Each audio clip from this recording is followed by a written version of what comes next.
On today's episode of the Gripe Session, we welcome former New York Met, Mr. All-Time Lenny Harris. It's Gripe Session time with your host, George Wanaka. It's about nothing. Discussing everything from real estate, current events, a little bit of everything, and the annoying little things that just tick you off. You can't handle the truth. What? You didn't know? Here's your host, George Wanaka. Your ass better call somebody.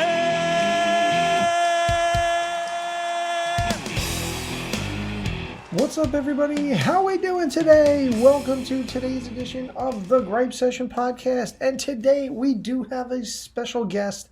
Yes, it is Mr. All-Time former New York Met, Lenny Harris, who currently holds the all-time Major League record for pinch hits in a career. And I've met Lenny for the last couple of years now at Mets Fantasy Camp, and I asked him if he would be willing to come on the podcast and talk a little bit about his career. And without any further ado, let's listen to Lenny.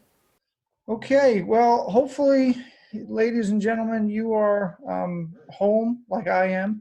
And I figured today I'd do a little bit of a podcast because, again, we're not in baseball season right now, so I really don't know what to do with myself outside of not working. And if I could go play golf, I'd obviously go do that. But I got a little bit of a special guest for you, ladies and gentlemen, today.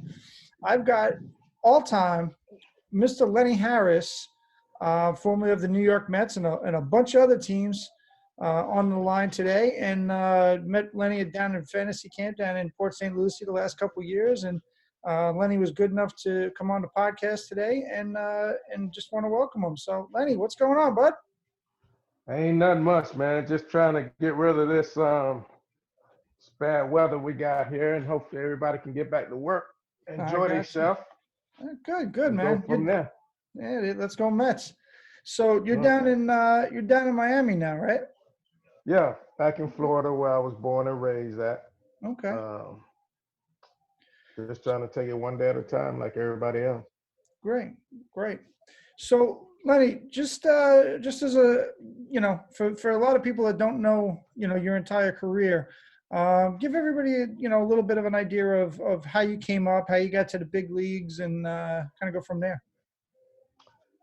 It was 1988. I got called up from Nashville, Tennessee. I was in AAA for the Cincinnati Reds organization. And I remember getting called up, and they played a practical joke on me. The security guard wouldn't let me into the ballpark. So I was still standing outside, and players was just driving by me, weren't paying me any attention. So I just kept staying out there. And I told the security guard that, I just got called up to the big leagues. My name is such and such. He said, well, I don't have you on the list here, so you couldn't come in. So they went with it well. So next thing you know, I got kind of cabbed right back to the hotel. Mm-hmm. And they said, where are you? Like that. So I went back to the hotel because they didn't expect me at the ballpark to come in. He goes, did you really leave? I said, yeah, I left. So it was a practical joke on them because I was like, I didn't want no problem. So I said, let me go back to the hotel. So I got, I got called up. But that was a moment that I'll never forget.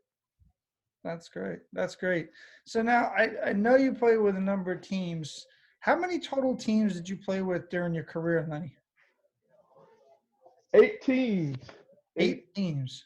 Yeah, I ended up playing with the Mets twice. Yep. Played with the Reds twice. Okay. Colorado, Milwaukee, Chicago. It was Arizona, and then the Marlins. Mm-hmm. So it was a journey, man. But I was still in the National League, which I was happy to be in the National League because I didn't want to deal with the American League. The games took too long to play, and it's always, a bunch of slowpoke Games always took forever. Guys always, you know, they eat up that TV time. So, nationally, you had to get in the box. Guys didn't tolerate when you got in the big leagues. You had to get in the box. There was no taking your time or whatever. Once the pitcher was out there ready to pitch, you better be inside the batter's spot. Cool. So you had mentioned that you played on that World Series Florida Marlins team, or well, you didn't say that, but I know you played for the World Series Marlins team back in 2003. What was it like playing for Jack McKeon? Jack was one of the best managers that I ever played for because when we lost a couple, he said, "Hey, this is not a sprint, this is a marathon. So we're gonna lose some ball games, but let's get back on track like we're supposed to do and end up winning this thing at the end." So he was a player manager. That's something that a lot of us got along with because he just spoke his mind. He know Mhm. that you're gonna struggle. He know you're gonna do this. What you're gonna do when you struggle? How you gonna get yourself out of that situation? So it was good to play for Jack, man. He was one of the best. I played for him in Cincinnati when he managed, Mhm. and then I ended up playing for him in Miami and bringing a pennant back to Florida, which was, outstanding because it took me 17 years to get a World Series ring at Mhm. that point in my career. Sure. Well, actually, it's so a funny story by me. Now, obviously, I was never a Major League Baseball player, but so I played in a golf tournament down in Myrtle Beach called the World Am. Used to be called the DuPont.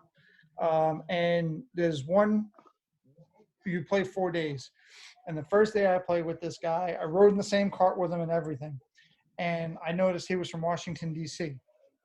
And I have a Mets ball marker and divot marker. So every time my ball went down on the green, he goes, "Oh my God, I got to look at that all freaking day long with all your Met stuff." I'm from DC and I actually work for the Nationals. And I'm like, okay, and didn't really give it another thought. Right. So now, P.S. It comes to the last day, and I'm playing with this guy again, and I'm in the same cart with him again. And we get to about the third or fourth hole, and he goes, "Oh man, you're gonna pull that marker out on me again, aren't you?" And I go, "Yeah, man." He goes, "Man, I told you I play for the Nationals." And I'm like, he's not. He doesn't play for the Nationals. I'm sorry. He works for the Nationals. So again, not putting anything together. And I'm sitting back and then he starts talking about his dad. And I'm like, "Wait a second." I go, "Is your dad Jack?" And he says, "Yeah." I says, "Jack McKean's your dad." So it was actually, and I don't know, baseball is a small play, Casey McKeon. Uh, Yeah, Casey, yeah, he plays I, good golf too. I'll tell you, man, we had some of the best times on that golf course. And even today, I text him every once in a while, and I send him a tweet once in a while, and I said I still have that ball marker too. So, and he was telling me some of the stuff that was going on with his dad. And one of the funny things which I thought about, which kind of to me tells you about the work ethic of that man, his dad is like 80 or 90 something years old, and when he Oh was yeah. still with the Marlins, and he was still going. He got one of the I don't know if it's ambassador roles or whatever, and was Hmm. always going in that office early, first in the morning to get there, and the last guy to leave. Like he took that thing ridiculously seriously. So I thought that was pretty cool about him. So No anyway, doubt. but a lot of Mets fans obviously know you from your pinch hitting prowess, and you've obviously got a MLB record of 212 career pinch hits all time. It's all time. That's why that's the nickname, all time. So for what does it take for you to be ready and be ready every single day, to be ready to get out there and have to perform? I mean, I would think it's probably more difficult to do what you do than somebody that's getting reps every day. Like It how would was you tell ups. anybody? Yeah. It was upsetting me because I wasn't getting the opportunity to play when I see a guy who's starting that game, and I usually look at my stats against this guy. I'm like, man, I wonder why I'm not starting today. I'm hitting about 350 off this guy.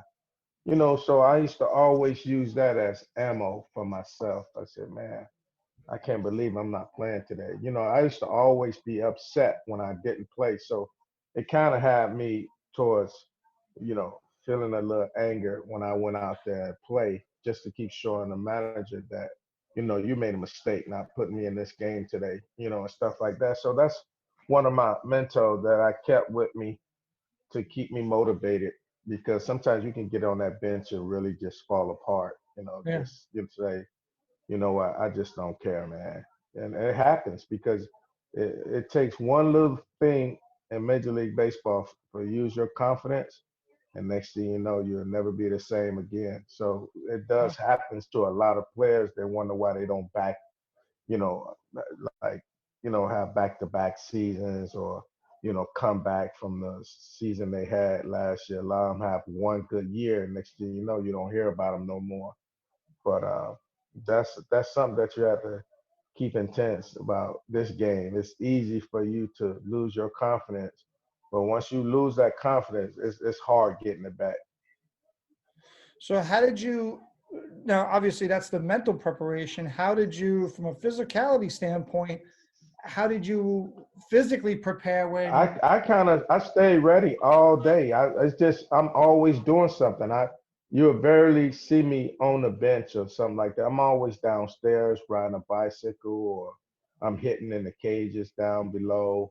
I'm always I'm it seemed like I never when I did come in and pitch hit or play defense or whatever, I came in but I was already sweating it. I would never go out there cold feet the fifth or sixth inning or whatever they call me to come out there and hit or play defense or go run for somebody. No, I'm always because I know what kind of body I had. I had to keep myself ready to go and always heated.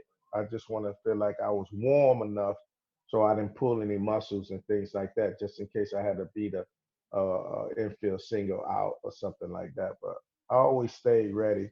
That's one thing that the managers they didn't have to count on me about getting ready or whatever. I stayed ready through the whole game.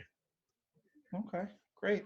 So I mean that's actually that's almost a two-prong approach to where your career was, which was, you wanted to play every single day and you were pissed that you weren't playing day, but then you just took that and used that as ammunition and motivation to say, you know what, I'm gonna show this. But little did you know that down the road you'd be holding a record in MLB for career pitch hits. Did you Yeah, ever I never ever thought. think Yeah, about I that? never thought that'd happen because I remember when I had 100 and Ronnie Oster in Cincinnati said, "Man, you're only 50 away from Manny Mota."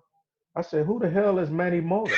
I didn't know who he was or whatever because every time I went up there, I was determined to hit. That's just my mentor, the way I was taught, and just I was just just being like an equalizer. Just said, "This is what you need to do to be successful in the game." So I just tried to stay on my same plane and then try to look back. I just kept trying to look forward, but they was bringing that. And he was like telling me, "Manny Mota, one of the greatest pitch hitters." I said, "Shit, the way I'm going right now, I'm gonna break that in 2 years maybe," and I did. I got 25 and two back-to-back seasons. I mean, that came like really nothing to me. I was determined to break it because a lot of people was like saying was once I was getting close to it, a lot of players said, "Well, he ain't gonna get too much free coffee no more once you break his record," and all this kind of stuff. I didn't know him that much till I joined the Dodgers, and Okay. he wasn't very talkative, but No. he didn't say much. So I kind of stayed in my way. I didn't know how he was presenting it, Uh-huh. like taking it. I said to myself sometimes that, well, I guess records are meant to be broken, but I'm gonna shatter this one. So that's what that's what happened. So I said, you know what, I'm getting opportunity because that's how I felt. It's like a great shooter in basketball. He's gonna score his points and stuff Yep. like that. So, and that's what I was saying about having an opportunity to be successful by getting the opportunity to break records. But like I said, I knew the way I was feeling that day, and when I got traded to the Diamondbacks in August for the playoffs in 19 and was it '99. That was the first Diamondback playoffs, and we lost to the Mets. Agato Alfonso, they came out, Ricky Henderson, they came out wearing us out. I mean, they hit the big unit like he wasn't even, Hmm. it was crazy. Joe McEwen was going off. It was just a deep series because we had just won 103 games in Arizona Diamondback. And next thing you know, we got knocked out the first round by a wild card, was the Mets. And that's when Todd Pratt hit that big home run against us in Shea. So that's something that I'll never forget. But that's life. We had a chance to win the game, but we didn't pull it out, and they played better than we did. That's it. That's baseball. You could be the best team, and any given day, somebody can come out there and take it away from you for no apparent Exactly, reason. exactly. So, who was your manager in Los Angeles? My manager was Tommy Lasorda. Oh, it was Lasorda. Okay, I didn't know Yeah, he was. I wasn't sure he was still around back then. yeah, he was my manager when Okay. I got to the Dodgers, and Pete called me in the office and told me that, hey, we're gonna have to sing you out. You know, that don't mean I don't love you or anything, but it's a part of the business. Yeah. Well, talk about Yeah. that part of the business, if you don't mind for a minute. Obviously, nowadays, where as fans, we all get attached to certain players, and it obviously as people leave the organization, sometimes we don't want to see them go, and your diehards always never want to see their fan favorites go, like a couple years ago with Wilmer, and the fans embraced him, and even to this day, I think they still embrace him, even though he's playing someplace else. Talk about the positives and the negatives of the business aspect of the game. Being positive about the game is that you give so much to the organization. That's your lifeline right there. You go out there, you bust your butt, you work as hard as you can to support your family. And then the next part, you end up getting so close to the fans because now you're a fan favorite. You know, it ain't like you talk to the media, even if you had a bad day or whatever. You become a New York Met, you know, and that's what a New York Met is. Some guys can only take success, but can't take failure. So you have to be able to take both and with it, so you can be on both sides just in case something happened. I remember um, Jeremy Burnett's when I got traded for Jeremy Burnett's me and Glendon Rush went to Milwaukee, and we came back to play the Mets, and he walked over there and said, "Man, I don't know how you can play in this place." So it was like really a joke because New York's not easy to play, and I knew he wasn't a fan favorite because he been so successful in Milwaukee that when he got to New York, he struggled, but he didn't know how to come out of it because the fans pretty much expected a little more out of him because of the money that they signed him to and things like that. But there's better ways to beat that. You just have to be a little, flamboyant a little bit with the media and the press and the fans and stuff like that. So it don't really eat you up on both ends. So, you know. Do you think, and I've always wondered this, and when guys aren't necessarily doing as good, for lack of a better term, in a major market, right? Like, and we use New York as the example. Do you think it would be better for guys to for lack of a better term, embrace it and embrace the fans and say, yeah, man, I'm stinking. I'm trying to do everything I can do, and even like, again, when I go to games nowadays, sometimes guys are warming up and stuff like that, and you see certain guys will come over, they'll say hi to the kids, and embrace the fans. What do you think about people going down that road and doing that? I mean, I understand everybody's got their own process of how they're going to deal with stuff, but to me, sometimes I think that would almost help their potential image, or maybe not. I don't know. It all depends because some guys are very superstitious in the game. Yeah. today. So it all depends, you know. I played with Deion Sanders, and he wore the same underwear for about 30 days, you know. I mean, it has holes in them and everything. He washed them and stuff like that. You would never think that a guy his caliber will wear some underwear with 5 billion holes in it. But That's when you get somebody to cut them. that's That's what when he you get was. somebody to cut them. That's all. We put holes in there. Well, You you just cut know, them with scissors. he been wearing those for so long, and they used to be like a joke to us. But we was like, man, I guess some people do really believe it's superstitious. So, Listen, you you wear the know, you same never sock. know. Yeah. Yeah, you never know. Yeah. So, You never know. yeah. All right. So one of the things that I ask pretty much everybody that comes on the podcast is if Lenny Harris had one gripe, one thing that just ticks him off and just says, damn, what do people think about when they do this stuff? What would that be? Man, It could be that's anything. good. And hey, listen, this is a rated R podcast, so you don't have to worry about that. So you come on Hey, with it. that's I don't know, because it's so much that can piss me off. You know, it just sometimes when the games take so long and they shouldn't have, you know, that's the only thing that bothers me, when a guy gets hit and he rolls all the way around in the ground, and next thing you know, he's still on the ground.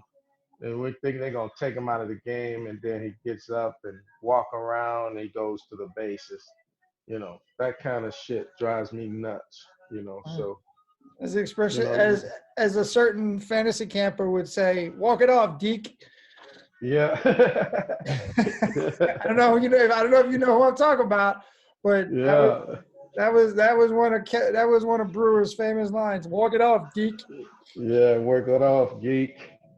So, anyway, well, I want to thank you for coming on the podcast, for taking a couple minutes. I appreciate you. I appreciate everything you guys do in camp. It's a beautiful thing. Like I said, it's the most fun that I have almost every year. For the last 2 years, quite frankly, it's been nothing but fun, and I love catching up with you guys even during the course of the year. And I always tell people about fantasy camp, and literally, it's any baseball fan should do this. So I definitely appreciate that, and appreciate all you guys. One last thing, if you could give the youngsters that are playing ball any advice, and I think I might have asked Mookie this last year, what advice would you give a young person playing ball, whether it be travel ball, little league, high school, etc.? What would be Lenny Harris's advice to any kids just out there playing ball? I'll just tell them, always be one step ahead of everybody. Always Be one step ahead of everybody. Always know what to expect next. Mm-hmm. Never feel like you've been left behind. Never seem like you just not understanding. Always outsmart yourself. Just always want to be one step ahead of everybody, so you can know what's going towards the next situation. Awesome. Well, Lenny, we appreciate you being on today. I want to thank you, and we'll catch you next time. All right, George, you take care, buddy. Well, I want to thank my friend Lenny Harris for coming on today's edition of the Gripe Session Podcast. I hope you, ladies and gentlemen, enjoyed that episode, because I surely did. But don't fret, because in this age of being at home and lack of baseball and lack of sports, I've decided to get you another sports person. Well, guess what? Next week's edition of the Gripe Session, we are going to have none other than Tank. That's right, Todd Pratt, former New York Mets catcher who had a lot of great Mets memories, is going to be on the next edition of the Gripe Session Podcast. I want to thank you for listening to this podcast today. Please, if you had fun with it, if you liked it, give me a rate and review. Subscribe to the podcast on any way you find podcasts. App on Apple, Google Play, Stitcher, all those wonderful things. Just go on there. We hope you like the podcast for today. Please tell somebody about the podcast if you found it entertaining, and we greatly appreciate it. That's all we got for today. I hope you have a fantastic day and do something nice for somebody that you wouldn't normally do. And we'll catch you on the next edition of the Gripe Session. Take care. Thanks for listening to the Gripe Session. Please follow us on YouTube, Facebook, and Instagram.